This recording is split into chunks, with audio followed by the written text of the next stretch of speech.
오늘 사무엘하 9장 1절부터 8절까지 말씀을 같이 읽었습니다. 사무엘하 9장 1절부터 8절, 무비보셋하고 다윗에 대한 이야기인데, 무비보셋이 다윗에게 은혜를 받았다, 이제 그런 이야기예요. 다윗 왕은 주님을 의미하죠. 아무래도 주님을. 이제 무비보셋은 이제 우리를 의미합니다. 뭐 두 다리가 다 이렇게 절었다 이렇게 되어 있고, 왕의 상에서 이제 먹게 되었다. 다리 둘 다 절었는데 왕의 상에서 먹게 되었다. 이게 참 의미가 있죠. 이거는 좀 말이 안 맞는 얘기거든요. 그런데 은혜를 받은 거죠. 은총을 받은 거예요. 그러니까 우리도 그런 이제 주님이 보시던 흠이 있는 사람이고 장애를 가진 자이고 죄인이고, 그런데 그 우리 같은 사람을 왕의 상에서 왕자처럼 같이 먹게 하였다. 이게 여기에 9절부터 13절까지 말씀 보니까요, 무비보셋이 왕자 중 하나처럼 왕의 상에서 먹으니라 이렇게 돼 있어요. 그러니까 왕자가 된 거죠. 여러분과 제가 무슨 왕자가 될 수 있습니까? 하나님 앞에 하나님 왕이고 우리가 왕자처럼 어떻게 될 수 있겠어요? 예수님 때문에 된 건데, 예수님의 죽으심 때문에 우리가 왕자처럼 되었다, 그런 건데, 우리가 감히 어떻게 그렇게 되겠어요? 왕의 상에서 같이 먹고 그럴 수 없죠. 그런데 그런 사람이 되었다, 이런 얘기인데요. 사울의 집하고 다윗은 원래 그 원수 집안이에요. 그죠? 다윗의 집하고 사울의 집은 원수 집안인데, 근데 누구랑 그렇게 친했냐면 사울의 아들 요나단하고 다윗하고 이렇게 친했어요. 친하다 보니까 둘이 약속을 한 게 있었는데, 사무엘상 20장 15절부터 보면, 여호와께서 너 다윗의 대적들을 지면에서 다 끊어 버리신 때에도 너는 내 인자함을 내 집에서 영원히 끊어버리지 말라 하고, 이에 요나단이 다윗의 집과 언약하기를 여호와께서는 다윗의 대적들을 치실지어다 하니라. 이렇게 다윗에 대한 요나단의 사랑이 그를 다시 맹세하게 하였으니 이는 자기 생명을 사랑함같이 그를 사랑함이었더라. 이렇게 서로 약속을 한 장면이 나와요. 그래서 다윗의 대적이 사울의 집안인데, 사울의 집안을 다 멸망시키고 어차피 하나님이 다 끊어버리실지라도 나를 좀 불쌍히 여겨달라, 좀 나를 좀 사랑해달라, 이제 그런 얘기잖아요. 서로 언약을 맺은 거예요. 다윗은 그걸 기억한 거죠. 그래서 다윗이 어느 날 왕이 됐고 사울의 집안은 다 망했습니다. 그럴 때 이제 그 집안에 살아있는 사람이 혹시 있느냐, 혹시 요나단의 집에 누군가 있느냐, 이렇게 찾은 거고, 그때 이제 무비보셋이라는 사람을 발견하게 된 겁니다. 그래서 이 무비보셋을 요나단처럼, 자기가 요나단을 사랑했기 때문에, 또 요나단의 사랑을 받았기 때문에 의리를 지킨 거죠. 이거는 그 어떤 관계죠, 관계. 요나단과 다윗의 어떤 관계가 필레오 사랑이 있잖아요. 서로 사랑하는 그 필레오 사랑, 그 사랑을 가지고 있었던 겁니다. 그래서 둘이 사랑한다는 것이 다른 어떠한 조건, 이렇게 흠이 있고 이렇게 뭐 죄인이고 이런 걸 다 떠나서 그런 조건을 다 집어치우고 그냥 무작정 사랑한 거예요. 그러니까 무비보셋을 그냥 요나단과 다윗의 어떤 그 둘의 사랑이 이런 그 죄인 같은 멸망한 그 집안의 그 자식일지라도 다윗의 마음에 이런 모든 조건과 환경을 싹 다 이렇게 집어치우고라도 이 아이를 내가 사랑해야 되겠구나, 이렇게 마음을 가진 것은 요나단 때문이었습니다. 그렇죠? 요나단. 그러니까 둘이 사랑의 어떤 관계 때문에 그런 거예요.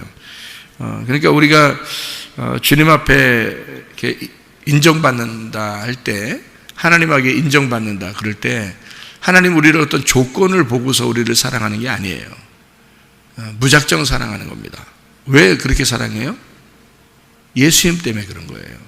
그냥 예수님 생각만 하면 그냥 니네들 다 사랑하고 싶다는 거예요, 그냥. 그래서 사랑받은 거지, 우리가 조금 교회에서 열심히 하고 잘하고 이래서 그런 게 아니에요.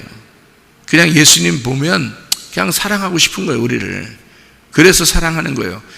조건이 없어요.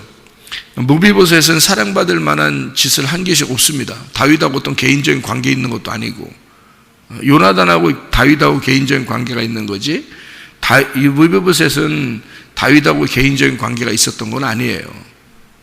요나단하고 다윗하고는 이렇게 젊을 때 헤어졌기 때문에요. 무비보셋이라고 하는 그 사람하고는 크게 이렇게 관계가 있었지 않았는데도 다윗이 그냥 왕자처럼, 자기 아들처럼 여긴 거예요. 자기 아들로 삼은 거죠. 그게 양자라고 그래요. 양자. 우리가 원래 하나님의 아들은 아니에요. 예수님이 하나님의 아들이지, 우리는 원래 하나님의 아들은 아니잖아요. 근데 양자가 됐단 말이에요. 이게 양자가 됐다는 거는 그냥 니네 조건 보고서 니네 받아들인 게 아니고, 니네는 고아와 같고 그냥 버림받은 쓰레기 같은 너희들을 내가 내 아들로 삼겠다는 그런 하나님의 마음이죠. 그게 다윗이 무비보셋을 대하는 태도였단 말이에요. 우리가 은혜 받은 거예요. 은총 받았다, 그런 말입니다. 은총 받았다. 그렇게 어떤 사람을 은총을 베푸시는가, 주님께서? 어떤 사람 은총을 베풀어요?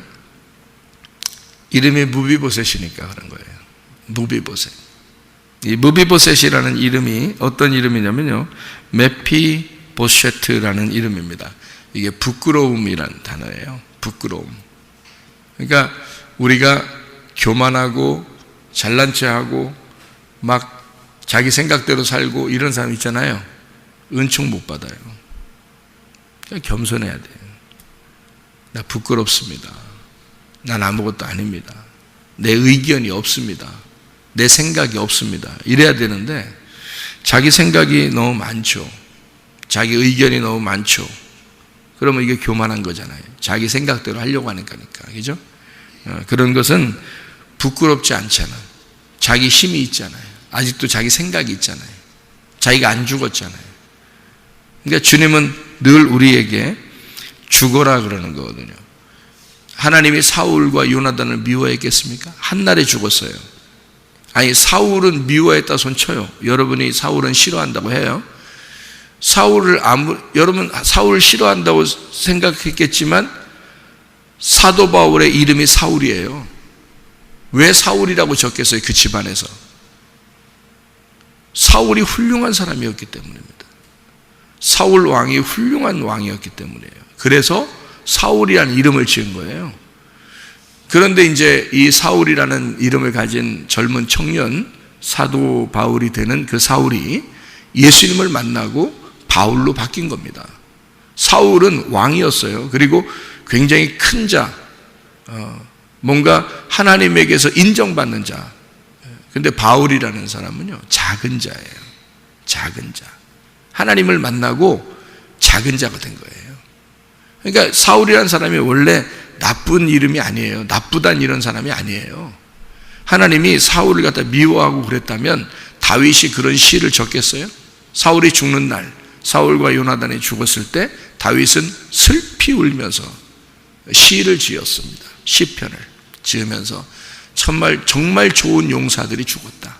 정말 좋은 사람들이 죽었다. 사람들에게 부유하게 만들고 사람들을 정말 잘해주던 그 왕이 죽었다.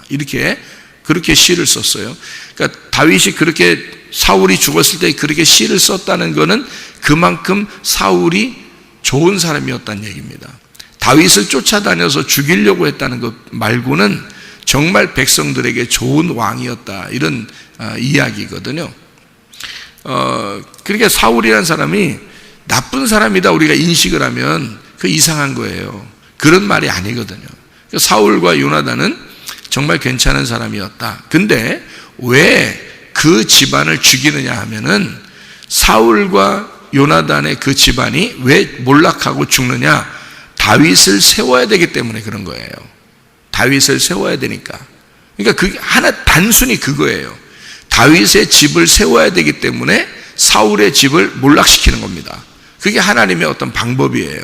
왜 그러냐면 사울을 뭐라고 취급을 하고 싶어서 그랬냐면 육체라고 취급을 하고 싶어서 그런 거고요. 다윗을 말씀이라고 취급을 하고 싶어서 그런 거예요. 그러니까 말씀을 세우기 위해 육체를 무너뜨렸다, 이렇게 봐야 되는 거예요, 성경을. 그러니까 사람을 이렇게 읽으면서 이 사람 뭐 이렇게 보는 게 아니에요. 그렇게 보면 성경 이해가 안 돼. 사울과 다윗은 같은 사람이에요. 사울과 다윗은 같은 사람. 그런데 사울은 육체를 말하고 다윗은 말씀을 말한다 이 말이에요. 그래서 말씀을 세우니까, 다윗을 세우니까 말이에요, 육체라는 사울을 멸망시키는 거예요. 다윗을 세우려니까. 그래서 말씀이 부활하고 육체가 죽었다 이렇게 되는 거예요. 그러니까 사울은 죽는 거, 다윗은 부활하는 거, 이렇게 나누어서 설명을 한 거예요. 그러니까 부활하신 예수님이 몰락한 그 집안, 그러니까 죽은 그 집안에 자녀가 있어요. 그게 무비보셋이라는 말입니다. 그러니까 우리들을 말하는 거죠. 죽을 수밖에 없는 육체의 자녀들, 우리죠. 그거를 다윗이, 부활한 예수가 그 다윗의 아들로, 양자로 무비보셋을 삼는 거라 이 말이에요. 그게 이제 오늘 이 본문의 말씀 사무엘하 9장에 있는 이 말씀입니다. 이 무비보셋이 어떤 사람이라고요? 부끄러움, 바알의 추방자, 구석으로 흩어버린, 훅 불어버린 자라는 의미를 가진 우상의 부끄러운 그 훅 불어버린 그런 자, 이게 무비보셋. 이름이 어떻게 참 희한하게 이런 이름을 지었나 모르겠어요. 원래 이게 이름이 좀 좋은 이름을 지을 수도 있잖아요. 자기 아들 이름을, 그죠? 그런데 무비보셋이라는 이름을 아주 부끄럽다 이런 이름을 지었어요. 그런 거 보면 참 희한합니다. 성경의 그 이름을 가지고 이렇게 많이 이렇게 좀 작용이 되는데, 다윗이라는 이름은 사랑이라는 이름이거든요. 사랑한다. 그러니까 하나님의 사랑받는 사람이에요. 다윗은 무조건 그냥 사랑하는 거예요. 그냥 다윗 나올 때부터 다윗 사랑 이렇게 딱 정해놓은 거야. 그냥 무비보셋 부끄러움 이거죠. 그냥 부끄러움, 죄인, 태어날 때부터 죄인이야. 무비보셋 그렇게 되어 있거든요. 이게 이제 어느 집에 있었냐면요. 9장에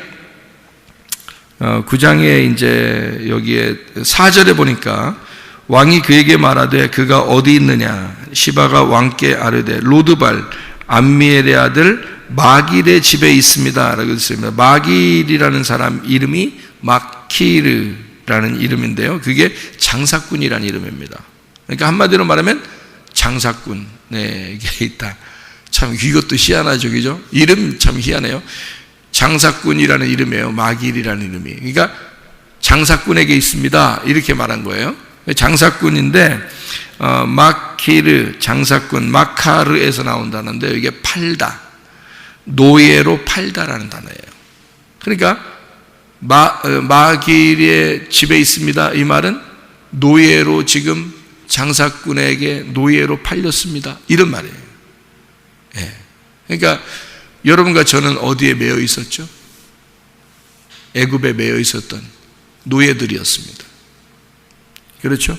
애굽에 매여 있었던 노예들을 하나님께서 일방적으로 우리를 구원해서 광야로 데리고 나왔죠. 그게 교회예요. 여러분 어차피 머리 쓰고 아무리 여러분 이 땅에 살려고 해도 여러분은 애굽의 노예였었던 겁니다. 교회 나오기 전에는. 그렇잖아요. 어차피 우리는 가진 게 없었어요. 어차피 이 땅에 하나님의 것이라고는 가진 게 없었어. 여러분, 교회에 나와서 비로소 알았어요. 말씀을 듣다 보니까 하나님의 양식이 무엇인지를 깨달았어요. 세상의 노예로 세상의 양식을 먹던 사람들이야 우리가. 그런데 교회에 나오니까 이런 양식도 있구나 라는 것을 처음으로 깨달은 거예요. 교회에 나와서. 이게 광야입니다. 그래서 교회를 광야라 그러는 거예요. 애굽에 있었으면 전혀 이해 못할 일들을 광야에 나오니까 하나님이 먹여주시는 게 있었던 거예요. 그러니까 애굽에서는 하나님이 먹여주셨다 이런 말이 없잖아요. 그죠? 다 노예로 살았어요. 여러분이 아무리 많이 가진 거는 애굽에 있을 때 더 많이 가졌어요. 세상에 가진 것들은 애굽에 있을 때 더 많이 갖고 살았습니다. 그런데 그들은 여전히 바로 왕의 노예였어요. 여러분, 우리는 별 대단한 것 같지만 사실 대단한 사람들 아니었습니다. 여러분, 다 다 세상의 노예로 살던 사람들이었어요. 그거를 주님께서 우리를 부르셔서 광야로 나오게 하고 교회를 찾아오게 하고 교회에서 말씀을 듣게 해서 여러분 세상의 노예에서 벗어나게 했단 말이에요. 우리는 세상의 노예에서 이게 마길의 집에서 벗어나게 했단 말이에요. 누가 부른 거예요? 다윗이 부른 거예요. 다윗 왕이 부른 거예요. 하나님이라는 왕이 우리를 부르신 거예요. 자기 나라로 부르신 거예요. 세상에 속해 있던 나라에 속해 있던 우리들을 자기 나라로 하나님 나라로 부르신 거예요. 이렇게 우리를 일방적으로 부른 거예요. 우리는 그냥 거기서 불러주세요 이런 것도 아니야. 그냥 가만히 있었어요. 원래 그냥 노예로 살았으니까 그냥 노예 짓거리 하면서 살았어요. 그냥 세상에 매여서 살던 사람들이야. 거기에 콱 매여서 그냥 그냥 거기서 배우고 거기서 벌고 거기서 쓰고 그냥 먹고 싸고 이러면서 그냥 살았던 사람들이에요. 아무것도 아니야 우리들. 그런데 일방적으로 왕이 우리를 부르신 거예요. 다윗에게 오게 되었죠.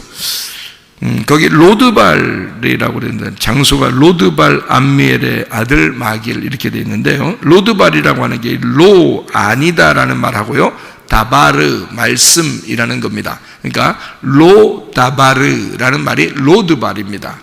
이 로드발이라는 말은 그러니까 말씀이 아닌 곳에 있었다 그런 뜻이에요. 로드발에 있었다는 말은 말씀이 아닌 곳에서 노예로 살고 있었다. 여러분과 저의 처지가 그런 사람들이었다고요. 원래 교회 못 만났으면 그냥 말씀이 아닌 곳에서 노예로 살고 있는 자들, 거기에 매여서 그냥 세상적으로 살 수밖에 없는 그런 사람들, 우리들을 주님이 부르셨다 그런 말이거든요. 그러니까 내 상에서 식탁에서 먹을 것이다 이렇게 이야기했습니다. 그것도 항상 먹게 될 것이다. 식탁이라는 게 샤라흐라는 단어인데요. 이게 임명하다, 인도하다, 남겨두다, 떼어놓다, 씨 뿌리다 이런 단어예요. 퍼뜨리다, 보내다 그런 말이고요. 그러니까 그런 삶을 우리가 살게 되었다 이제 그런 얘기인데요. 여기서 항상 이게 타미드입니다. 항상 언제나 계속 끊임없이 매일마다 이런 말이고요. 떡 이게 레헴 빵이라는 말입니다. 식량 라함 이게 싸우다 먹이다 전쟁하다 에서 나온 단어예요. 그러니까 전쟁을 통해서 양식을 먹게 하고 이거죠. 왜 전쟁을 통해서 양식을 먹게 해요? 이게 여러분 날마다 양식 먹으려면요 하나님 말씀 들으려면 날마다 전쟁하는 겁니다. 여러분 마음하고 오늘 말씀 들으러 가야 돼 말아야 돼 갈까 말까 이것도 전쟁이에요. 예. 자기 기분하고 또 싸워야 돼. 오늘 기분 좋아 안 좋아 다 싸워야 돼. 전쟁을 통해서 양식을 먹는 거야. 여러분 새벽 예배 아무나 나오나요? 아무나 나오는 거 아니에요? 잠하고도 전쟁해야 됩니다. 전쟁하고 와서 먹는 거예요. 그러니까 이 양식이라는 건요 전쟁한다 해서 나온 거예요. 양식은 그러니까 전쟁을 통해 양식을 먹게 되어 있다 이렇게 되어 있어요. 그게 이제 식탁에서 빵을 먹는다는 겁니다. 그러니까 항상 다윗은 너가 내 식탁에서 항상 먹을 것이다 이 말이에요. 항상 전쟁하면서 먹게 될 것이다. 자, 이 사람은 어떤 사람이면 무비보셋은 원래 그 장애를 가졌잖아요. 점과 흠이 있는 사람입니다. 그런 사람은 하나님 앞에 합당한 사람이 아니거든요. 원래 다윗의 같은 상에서 먹을 수가 없거든요. 옛날에는 장애를 가졌다든지 흠이 있고 점이 있고 이러면 있잖아요. 그러면은 버려버립니다. 옛날에는요. 그래서 소경된 자도 또는 문둥병자도 이런 사람들 이렇게 성 밖에 버리잖아요. 이 성경에 구약 성경에 보면은 왜냐하면 하나님께 합당하지 않기 때문입니다. 그런 사람은 죄를 지었고 그 사람들은 징벌을 받았다 하나님에게 저주를 받았다라고 이렇게 여겼기 때문에 그래서 버렸어요. 그러니까 이 로드발 암미엘의 그 아들 마길의 집에 있었다는 것은 완전히 그러니까 공허한 허공에 아무것도 없는 장소에 그러니까 버려버린 거예요. 그러니까 이 버려진 자란 뜻이죠. 무비보셋이라는 사람이 버려진 부끄러운 자예요. 그러니까 쓰레기 같은 곳이다 그랬죠. 아까 설명할 때 쓰레기 같은 곳이다. 그러니까 씨가 없는 그런 곳, 쓰레기 같은 아무것도 없는 거 이런 걸 얘기했잖아요. 그러니까 한마디로 말하면 쓰레기더미에서 주운 거예요, 우리들을. 그러니까 무비보셋이 쓰레기더미에 있는데 주워온 거야. 우리들이 그런 모습이라고요. 부끄러운 흠이 있고 죄가 있는 우리들을 그 쓰레기더미 같은 이 세상에서 우리를 건지셨다는 거죠. 데려왔다. 이게 이제 무비보셋과 다윗의 관계고요. 우리와 주님과의 관계예요. 그러니까 양식을 먹으려니까 날마다 흠이 있잖아요, 우리가. 장애를 가진 게 없어진 게 아니잖아요. 장애를 계속 가지고 있잖아요, 무비보셋이. 그러니까 날마다 자기와의 싸움이 늘 있는 거예요. 늘 부끄럽고 왕과 내가 같이 겸상을 할 수 있을까? 날마다 싸워야 이게 먹을 수 있지. 이게 마음이 막 떳떳하게 먹겠어요? 떳떳하게 못 먹습니다. 왜냐하면 자기는 이미 죄인이잖아요. 왕이 그냥 데려온 거지 자기가 진짜 원래 온전한 사람이 아니거든요. 온전한 사람은 같이 밥을 먹을 수 있죠, 떳떳하게. 근데 그렇지 못하단 말이에요. 저주를 받았던 사람이라니까. 저주를 받은 사람이고 징벌을 받은 사람이에요, 무비보셋이. 하나님으로부터 징벌을 받은 자란 말이에요. 근데 그렇게 여기는 그 왕의 밥상에서 함께 밥을 먹는다. 그러면 이 무비보셋이 날마다 어떤 마음이 들겠어요, 여러분? 여러분이 그런 두 다리가 다 절어서 이렇게 저주를 받은 그 모습으로 계속 이렇게 살아요. 그렇게 사는데 같이 밥 먹재, 날마다. 그러니까 날마다 밥을 먹으러 가야 돼. 그 식탁에 앉아서 움직이지도 않고 뭐 하루 종일 밥 먹고 그 다음날도 하루 종일 밥 먹고 이런 게 아니잖아요. 집에 갔다가 또 와야 되고 밥 먹으러 집에 있다가 또 밥 먹으러 와야 되고 집에 갔다가 또 밥 먹으러 와야 돼. 그럼 날마다 다리 절면서 이렇게 끼뚱끼뚱 하면서 이렇게 와야 된단 말이에요. 와가지고 또 이렇게 앉아. 사람들이 볼 때마다 저 저주받은 놈, 저 어떡하지? 저 징벌을 받은 놈, 하나님으로부터 버림받은 놈. 날마다 본단 말이에요. 그렇게 여러분 그 무비보셋의 마음을 생각해 보라고요. 그러니 이게 자기가 다리를 끼뚱 하면서 계속 날마다 와서 밥 끼니 때마다 또 먹어야 될 거 아니야. 이게 끼니 때마다 와서 끼뚱 하면서 와가지고 거기 앉아서 먹는다고 생각해. 사람들이 나를 어떻게 볼까? 응? 왕은 나를 어떻게 보실까? 원래 왕하고 개인적인 관계 있었던 것도 아니고 원래 아들도 아닌데, 근데 자기 보고 와서 밥을 먹으라 하는 거니까 무비보셋이 이렇게 다리를 끼뚱 하면서 와서 앉아서 먹는다? 그 보통 정신으로 할 수 있을까요? 무비보셋이 날마다 거기서 밥을 먹으면 먹을수록 자기 마음이 어떻겠어요? 얼마나 부끄럽고 창피하고, 이름 자체가 부끄러움이라니까요. 그런 상태에서 먹어야 되니까 자기와의 날마다 싸움을 해야 돼요. 자기와의 날마다 전쟁을 해야 돼요. 나 같은 놈이 하나님의 양식을 먹을 수 있을까? 나 같은 놈이 저 왕의 양식을 먹을 수 있을까라고 전쟁을 해서 먹어야 되는 거예요, 그게. 그럼에도 불구하고 떳떳하게 먹어야 되는 이유가 있어요. 왜 그럴까요? 그럼에도 불구하고 여러분과 제가 나 같은 놈이 하나님의 양식을 먹을 수 있을까? 그럼에도 불구하고 와서 떳떳하게 양식을 먹어야 돼요. 왜요? 하나님의 아들이 나 때문에 죽으셨잖아요. 그 피를 가지고 오는 거야, 우리가. 그 피를 가지고 날마다 나는 죽노라, 나는 날마다 죽노라 하면서 오는 거예요. 그 죽음을, 예수의 그 아들, 하나님의 아들의 그 죽음을, 그 피를 가지고 와서 먹는 거예요, 우리가. 그래서 예수 피가 없이는 여러분이 하나님의 아들이 될 수도 없고, 하나님의 양식을 먹을 수도 없고, 예배를 드릴 수도 없고, 예배는 다 예수의 피 때문에 예배가 성립이 되는 거예요. 예수 피를 안고 오는 거예요. 그리고 그 양식을 떳떳하게 먹는 거예요. 예, 우리는 양자이지 원래 아들은 아니기 때문이에요.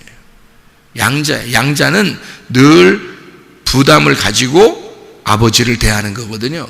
그럼에도 법적으로 아들이니까 아들의 권리를 충분히 요구해야 되는 거란 말이에요. 양식을 주세요. 떳떳하게 먹을 수 있어요. 그러나 자기 모습을 보면 늘 다리를 저는 자란 말이에요. 부끄러운 자란 말이에요. 늘 죄를 지을 수밖에 없는 인간이란 말이에요. 이게 그렇게 보인단 말이에요. 우리 자신들이 우리 자신을 볼 때 그런 모습이라는 거죠. 자, 이 무비보셋이라는 우리가 이제 어느 양식을 먹을 거냐라고 하는 것을 우리가 이제 오늘 여기서 비교한 겁니다. 사무엘하 9장에는 여기 지금 마길의 양식을 먹을 거냐, 다윗의 양식을 먹을 거냐. 마길의 양식을 먹을 때는 노예로서 먹었습니다. 팔렸으니까. 그 마길이 그냥 장사꾼이에요. 무비보셋을 잡고 있는 노예 장사꾼이라고요. 마길이라는 사람이. 다윗은 그 무비보셋을 자유하게 해준, 종으로부터 자유하게 하고 노예에서부터 해방을 시킨 다윗이라고요. 다윗의 양식이라는 걸 먹어라 그렇게 하죠. 그죠? 다윗이 다른 거 뭐 혜택을 주는 게 없습니다. 너 내가 이렇게 해줄게 저렇게 해줄게 그런 말 안 하잖아요. 그죠? 무비보셋이 오니까 다른 거 하나도 이 혜택이 있는 게 아니라 내 양식을 먹어라 이거야. 내 양식을 먹어라. 다른 거 없다. 너는 내 양식을 먹어라. 그거죠. 다른 거 없어요. 여러분과 제가 교회에 와서 하나님의 돌보심을 받을 때는요, 하나님의 양식을 먹는 게 최고 중요한 겁니다. 하나님 양식을 먹는 거, 이거 말고는 우리가 뭘 원하는 게 뭐 있어요, 여러분? 교회에 와서 원하는 게, 여러분. 다윗의 양식을 먹는 거. 너 마길의 양식을 먹고 있었잖아. 너 노예로 살았잖아. 그런데 이제는 내 양식을 먹어라. 너 씨도 하나도 없었잖아. 근데 내 양식을 먹고 씨 있는 자가 되어라. 그래서 무비보셋이 자기 자녀들도 낳습니다. 그러니까 무비보셋은 원래 죄인이고 전혀 씨가 없는, 그리고 쓰레기 더미에 살고 있었던 노예상에게 억압되어서 그 양식을 주는 대로 먹는 그런 사람이었습니다. 매어서 사는. 그런데 다윗이 그를 해방시키고 자유하게 하고 진리가 그를 자유케 해서 다윗의 양식을 늘 먹을 수 있도록, 자유하게 먹을 수 있도록 그를 하나님의 자기의 아들, 자기의 양자로 삼고 왕자처럼 먹게 했습니다. 양식을요. 여러분과 저의 모습이 바로 이런 사람들입니다. 우리는 마길의 노예상에서 매여서 껍질이나 먹고 있었던, 먹어도 배고프고 먹어도 뭔가 먹은 것 같지 않은 그런 곳에서 살고 있었던, 그런 껍질의 양식을 먹고 있었던 우리들을, 마치 탕자가 돼지와 함께 돼지 주업 열매를 먹고 있던 우리들이, 아버지가 이 탕자를 이제 기다렸고 또 탕자가 그곳에 오니까 아버지가 그에게 아버지의 양식을, 그래서 탕자가 뭐 때문에 아버지한테 찾아갔어요? 무슨 생각이 나서? 돼지 주업 열매, 돼지와 함께 껍데기를 먹고 있다가 무슨 생각이 난 거예요? 아버지 집에는 양식이 풍족한데 해서 간 거예요. 양식 때문에 간 겁니다. 양식 때문에. 여러분, 내가 만약에 성도라면 나는 진짜 양식이, 하나님의 양식이 어디에 있는지를 찾을 겁니다. 그리고 그 진리의 말씀이 어디 있는지를 찾아서 그 진리의 말씀을 제가 먹기로 결심할 겁니다. 그게 탕자가 아버지께 돌아가는 방법이었습니다. 다른 거 없었어요. 밥 먹고 싶다는 겁니다. 아버지의 밥을 먹고 싶다는 겁니다. 아버지가 주는 양식을 먹고 싶다는 겁니다. 자기가 껍질을 먹고 있다 보니까 진짜 알곡을 먹고 싶다는 겁니다. 그거 하나였어요. 그거 하나. 마길의 집에서 쓰레기를 먹고 있었던, 노예 상에 팔려서 그냥 거기서 껍질을 먹고 있었던 이 무비보셋이 다윗에게 와서, 다른 거 하나도 없어요. 다윗은 그거 하나 준 거예요. 내게는 양식이 풍족하다. 아버지 집에는 양식이 풍족하다. 나에게 와서 식탁에서 항상 나와 함께 밥을 먹자. 이게 축복이었습니다. 여러분과 제가 교회 나온 이유가 뭐예요? 하나님의 양식을 먹고자 하는 것이었습니다. 세상의 양식이 아니잖아요. 우리가 세상의 양식이 아니라 하나님의 양식을 먹고자 하는 거예요. 알곡을 먹고자 하는 거예요. 진리를 먹고자 하는 거예요. 그 진리가 우리를 자유케 하는 겁니다. 이것이 여러분을 살리는 길이기 때문이죠. 여러분과 제가 부끄러웠던 노비보셋 같은 내가, 탕자 같은 우리들이 아버지의 양식을 찾아 나왔습니다. 날마다 새벽마다 와서 우리는 하나님 앞에 부르짖습니다. 하나님, 오늘도 양식을 주십시오. 그 아버지의 양식으로 천국을 누리게 해주십시오. 그 왕궁에서 살게 해주십시오. 왜냐하면 우리는 쓰레기똥에 살고 있었던, 노예상에 팔렸던 그런 아주 공허한 허공에 있었던, 아주 쓸데없는 곳에 있었던, 씨 없는 곳에서 헤맸던 그런 아주 쓰레기를 먹고 있었던 우리들, 껍질을 먹고 있었던 우리들을 하나님의 양식을 먹게 했으니 하나님의 왕궁에서 오늘도 천국을 여행하는, 하나님의 양식으로 천국을 여행하는 사람 되게 해주십시오. 주님의 뜻대로 살다가 주님 만나기를 소원합니다.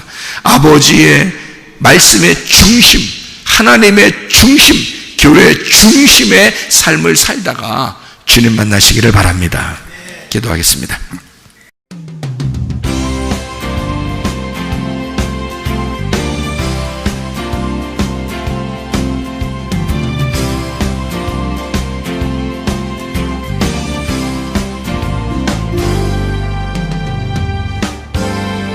너는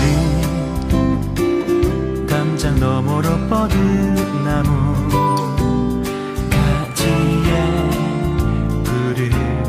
열매처럼 하나님의 귀한 축복이 삶에 가득히 넘쳐날 거야. 너는 어떤 시련이 와도 능히 이겨내 말이 있어.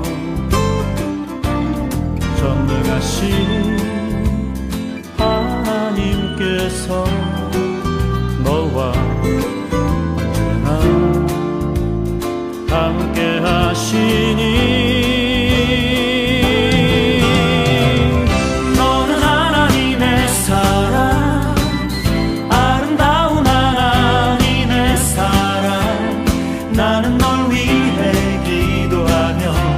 내 길을 축복할 거야. 너는 하나님의 선물, 사랑스러운 하나님의 열매, 주의 품에 꽃피운 나무가 되어줘.